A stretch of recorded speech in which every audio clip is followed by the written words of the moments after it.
Season 4 of Attack on Titan is airing December 7th, 2020. Here's everything you need to know to prepare yourself for the final season of this major anime. Today we're going to recap seasons 1 through 3 of Attack on Titan in 15 minutes or less. It was originally 10, but season 3 takes up a lifetime of its own, so we're going to do it in 15. Major spoiler warning as you go ahead into this video. If you have not seen seasons 1 through 3, do not continue if you do not want it to be spoiled. Also, a huge disclaimer that we're only going to be recapping the events of the anime and not the manga. So let's get started into season 1. We get introduced to Eren Yeager, a 10-year-old boy who lives in the year 845 in Shiganshina district of Wall Maria, which is this giant wall that protects people from these giant humanoid creatures known as Titans. Eren, even at a young age, really wants to go outside of the wall. He believes that everyone who's living in the wall is sheep and they don't want to actually know what's happening beyond what they can see. He wants to join the Scout Force, which is a part of the military that goes out and searches for areas where humanity can expand. Mother firmly disagrees, and his father is like, calm down, he's going to probably do it anyway. But he tells Eren that if he listens to his mother this week while he's gone on a doctor visit, he will show him what he's been working on in the basement. Remember, the basement. Upset, him and Mikasa, the family's adopted daughter, go out in the town. They meet Armin, eerily describing how the world is technically safer behind the walls. And as he's describing that, a giant red hand appears over the wall, and a huge, massive, ugly Titan looks down on everyone within it, just as he kicks his foot into the wall, destroying it and letting in massive amounts of Titans. There's people dying from the moment he kicks the wall in, the houses are destroyed, there's buildings flying everywhere, there's Titans coming in and eating people and stepping on people. But Eren's like, my house is the way that the Titan just kicked. So he runs that way to try to see if his mother is still alive. And in those 5 minutes, we're trying to see if Eren's mother is alive. He's saying that if he just turns the corner, that everything's going to be all right, like his house is fine. And when he turns the corner, guess what? His house isn't fine. His house is crushed. His mother is crushed underneath the house and she cannot get out. She is stuck. Hannes, one of the guards who is a family friend of the Jaegers, comes over just as another giant Titan is coming their way. Hannes tells the three that he's gonna help them all out and get them out alive because he is a garrison member. His job is to deal with Titans, even though he has never seen or dealt with a Titan. So he walks up to the Titan, and as soon as he pulls out his weapon, he looks into his eyes. It scares the crap out of him, and he books it, he grabs the kids, and he leaves without saying a word. But Eren is screaming his head off because, you know, who wants to leave their mom? Their mom's about to get eaten. Like, he knows bad things are about to happen.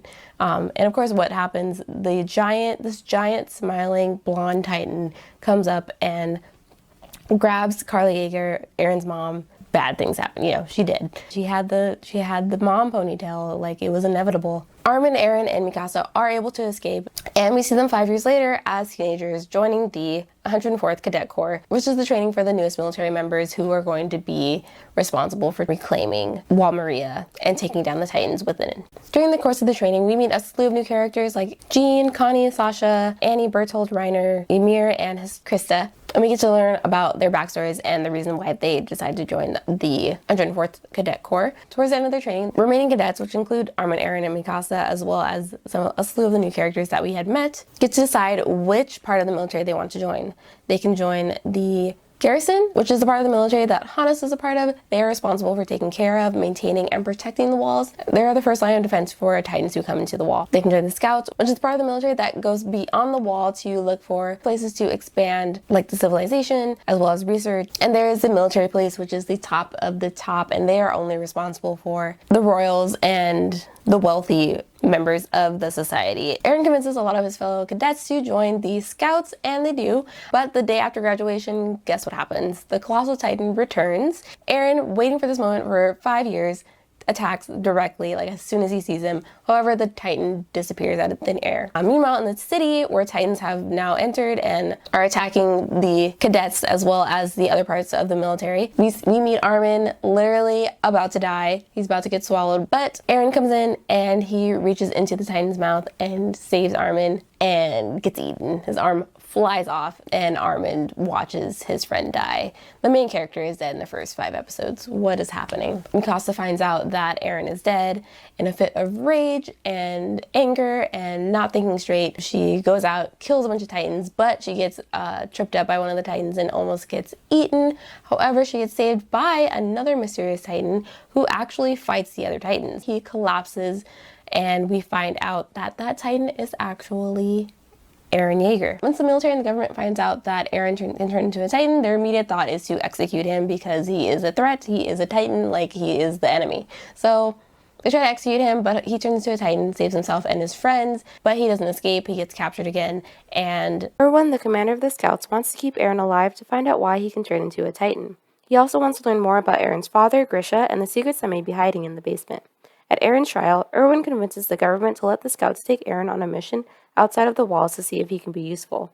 On the 57th expedition outside of the walls, they encounter a giant female Titan who comes in and devastates their plans, killing many of the soldiers. The scouts try to escape into the forest of giant trees. However, the Titan proceeds in there, and Levi, who is one of the most prominent and badass members of the Scouts, leads a team with Eren in it. They attempt to capture the female Titan, however, she escapes by drawing in other Titans with her scream. Fight against Eren, who she quickly overpowers and is able to capture. She literally bites Eren out of the neck of his Titan and has him in her mouth. However, busboy Levi comes in and decimates the female Titan. He just slices her all the way up along her body and is able to get Eren out, and they're able to escape. Yeah, towards the end of the season, and another huge revelation about Titans. Armin determines that Annie is a female Titan, and he is correct when they attempt to grab her and stop her, and she turns into a Titan and kills everyone. Her and Eren fight once again, destroying the town of Stoas, and he is able to overpower her. But before they can actually capture Annie, she crystallizes herself. And that's not even it. That's not even the end of season 1. In the final credit scene, after we see all of that, they've captured Annie's crystallized form, that we get a pan up to the wall, which is cracking because of the fight between Eren and Annie. And in the crack of the wall, we see the face of a Titan. Talk about the most intense first season of an anime or any show ever. Titans in the wall. And then 2 years later, you know, after the entire hype of Attack on Titan has died out, season 2 comes along. This season I like to call Titan season because we get to see a whole slew of different kinds of Titans coming out. Starting off with the biggest and baddest of them all, the Beast Titan, who we get introduced to when Miche, like really high-level scouts, goes out on a mission and encounters the Beast Titan, who literally just walked around and then suddenly throws a horse at the man. Then he goes up to him, grabs him, and talks. The Titan talked. There were so many things we thought we knew about Titans that it was just blown even more out of the water when season 2 came around. There's a variety of other kinds of different Titans that are around that are known as the regular Titans. Some of them run, some of them are small, some of them are really big, some of them have big heads, some of them have small bodies. And with Connie's episode, we get something super interesting because he returns home to find a giant Titan on top of his house staring right at him. At Utgard, the scouts engage with a bunch of Titans, and guess who shows up again? The Beast Titan. The more experienced scouts go out and try to attack the Titans and protect the cadets. However, they end up being decimated. They're all gone. RIP to them. Now it's just up to the scouts to defend themselves against the Beast Titan and the irregular Titans. However, just when we think all hope is lost for the cadets that are there, Ymir jumps off of a building and turns into a Titan.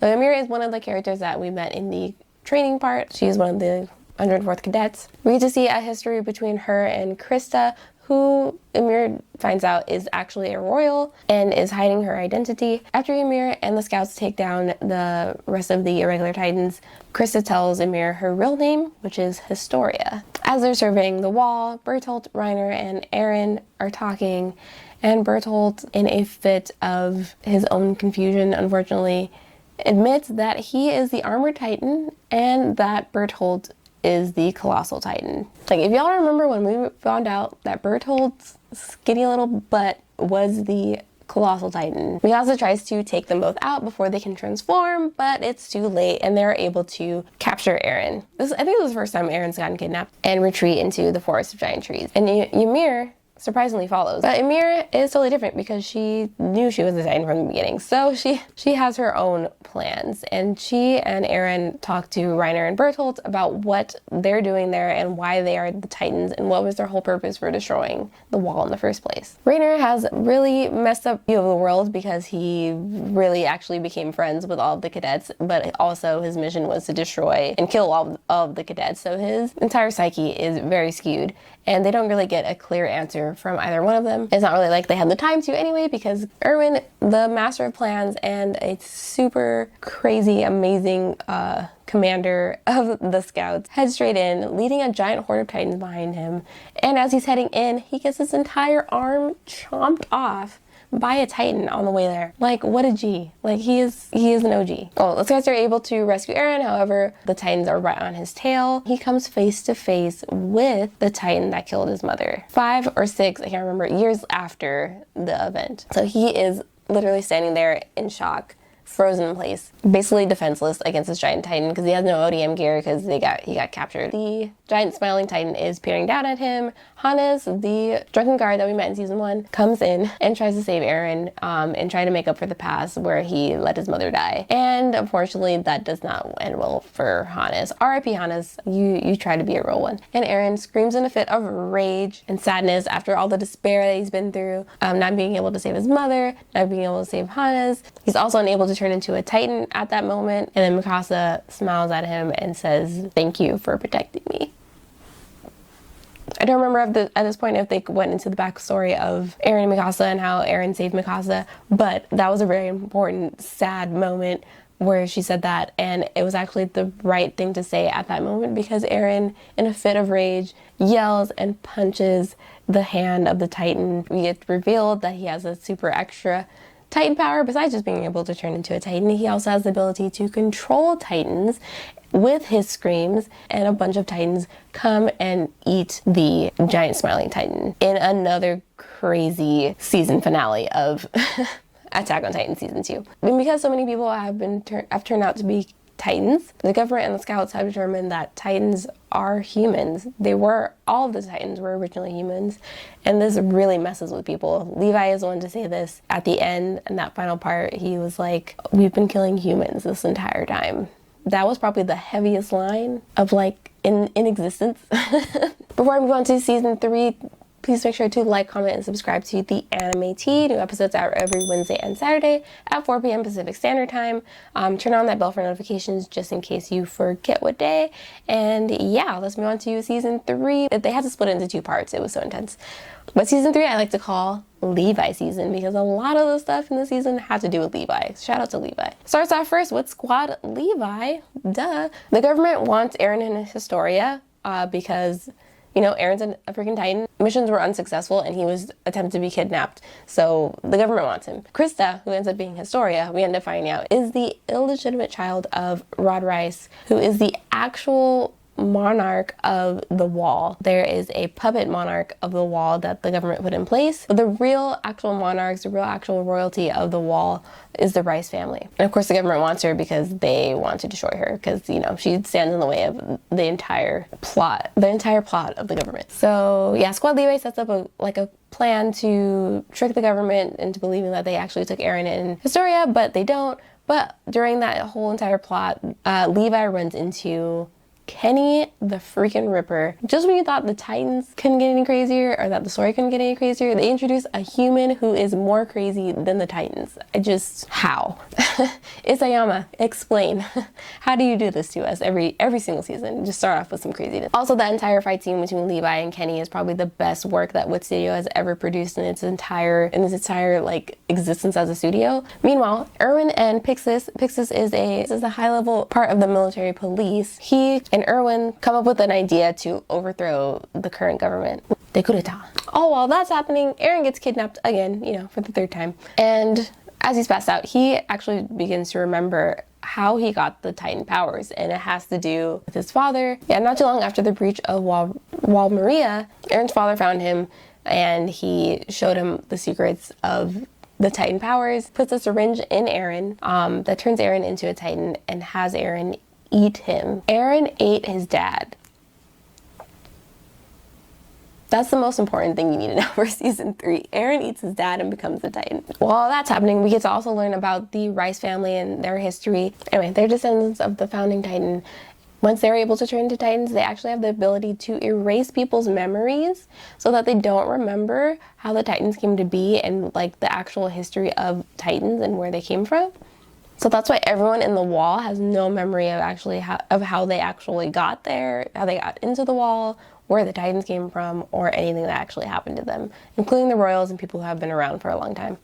Since most of Rod Rice's family has been destroyed, he and his illegitimate daughter, Historia, are the only 2 members of their family who are still alive. Rod Rice tries to force Historia to take the fluid in the syringe and eat Eren to become a Titan. Because she's a member of the royal family, she can do the ultimate memory thing and reveal to everyone, where Titans actually came from. However, her sister, who had the Titan powers before her, who Grisha Yeager ate to get the Titan that Eren currently has. She had the power and she was never able to actually reveal the truth to everyone. There's something about being the Titan with the founding Titan's blood that doesn't allow that person to actually reveal the truth of the Titans. So Historia realizes that and she's like, no, I don't want to do that because there's something wrong with the entire, setup. Attempts to destroy the syringe. However, Rod Rice, who is almost killed by the other scouts, laps up the remaining parts of the syringe and turns into this massive Titan who is only half complete because he only got a little bit of the spinal fluid. But yeah, in the syringe is Titan spinal fluid. And if the person who takes the syringe and puts it into their bloodstream, if they turn into a Titan and eat a person who can turn into a Titan, then they will be a Titan who can turn into a Titan. That's how they're created. Meanwhile, while all that's happening, a lot of stuff is happening at the same time. Levi is actually able to kill Kenny. Kenny gives Levi a syringe. The Rod Rice Titan is eventually taken down by Historia. This was all planned by the scouts because having Historia take down a massive Titan and save the walls, and also revealing her as the queen, will make people respect her and love her more when the coup goes through. In the second half of season 3, that was only the first half. Jesus Christ. The second half of season 3 is Operation Retake Wall Maria. Reiner and Bertolt are hiding in the walls of Wall Maria, and the scouts find them. Well, actually, Armin finds them because, Armin's a smart kid. Meanwhile, on the more outer skirts of the wall, the Beast Titan is there with a bunch of irregular Titans, literally to thwart their plans. In a crazy, sad, extremely upsetting, but also really, really cool final act, Commander Erwin convinces the group of scouts with him to be the decoy to allow Levi a straight path to kill the Beast Titan. And it is the saddest, craziest speech you've ever seen, and the moment is just insane. Anyway, he's able to do it and pulls it off. Levi can come in, destroy all of the Titans, and take down the Beast Titan. Levi takes down the Beast Titan. I told you it was Levi season. He's about to kill the person inside, who ends up being this blonde guy with glasses and who's super ripped. Like, what? Like, who? Some hot guy just came out of a Beast Titan? Like, we end up finding out that the hot guy his name is Zeke, and he actually ends up being Eren's half-brother. He is Grisha Yeager's son before Grisha Yeager came to this, the Shiganshina district. Meanwhile, Eren's fighting Reiner. They're almost able to take him down with these really cool thunder spear weapons that they came up with, but he escapes on this quadrupedal, is that how you say it? Quadrupedal Titan that works for the Beast Titan. The Beast Titan and Reiner escape. They leave the Colossal Titan behind. Yeah, who Eren and Armin are fighting. Armin comes up with a plan, to take down the Colossal Titan, and it works, but literally at the cost of his life, almost. Remember that syringe that Levi got from Kenny? It's about to come into play right now. Armin and Erwin are both on the brink of death. A decision has to be made. Who should be saved with the Titan fluid? So Levi is literally the person who has to determine who's going to get the syringe. In the most heartbreaking moment of Attack on Titan, the decision is made. Armin is given the syringe and he eats Bertolt, who deserves, I hate that part when Bertolt was screaming for help and nobody helped him. He deserved that so much. He becomes the Colossal Titan, and we finally, after 3 seasons, get to see what's in the basement. And they find Grisha's story. Grisha had written out his entire life story about where he came from, the entire history of the walls they live behind. They're actually on a place called Paradise Island. Actually, I'm not gonna explain it all. It's too much. Just know that the history of the base of everything was in that basement. And they get to understand where they were, and they get to understand that they are not the only humans left in the world. They get to understand that people are making other people Titans. They are releasing him on that island. In the final part, after they go to the basement, after things are settled and parts of the walls are reclaimed, the scouts go out on a mission to find, you know, the edge of the island. Eren, Armin, and Mikasa all go, and they reach the sea. And Armin and the others are so excited to see it, like it's something they've never seen before. And Eren is just so upset because he knows that beyond the sea are more people who want to kill them, and that their journey is not over. And that leads us right into season 4. Yeah, let me know your thoughts about the season 1 through 3 recap. There are things I definitely missed and glanced over, because there's just so much stuff in Attack on Titan that you need to experience for yourself, and you'll have to read or watch to understand completely. But I hope that this helped a little bit and refresh your memory for the upcoming season that's coming on December 7th. Let me know your thoughts on Attack on Titan season 1 through 3 below, and your predictions for the season 4. And I'll see you guys in the next video.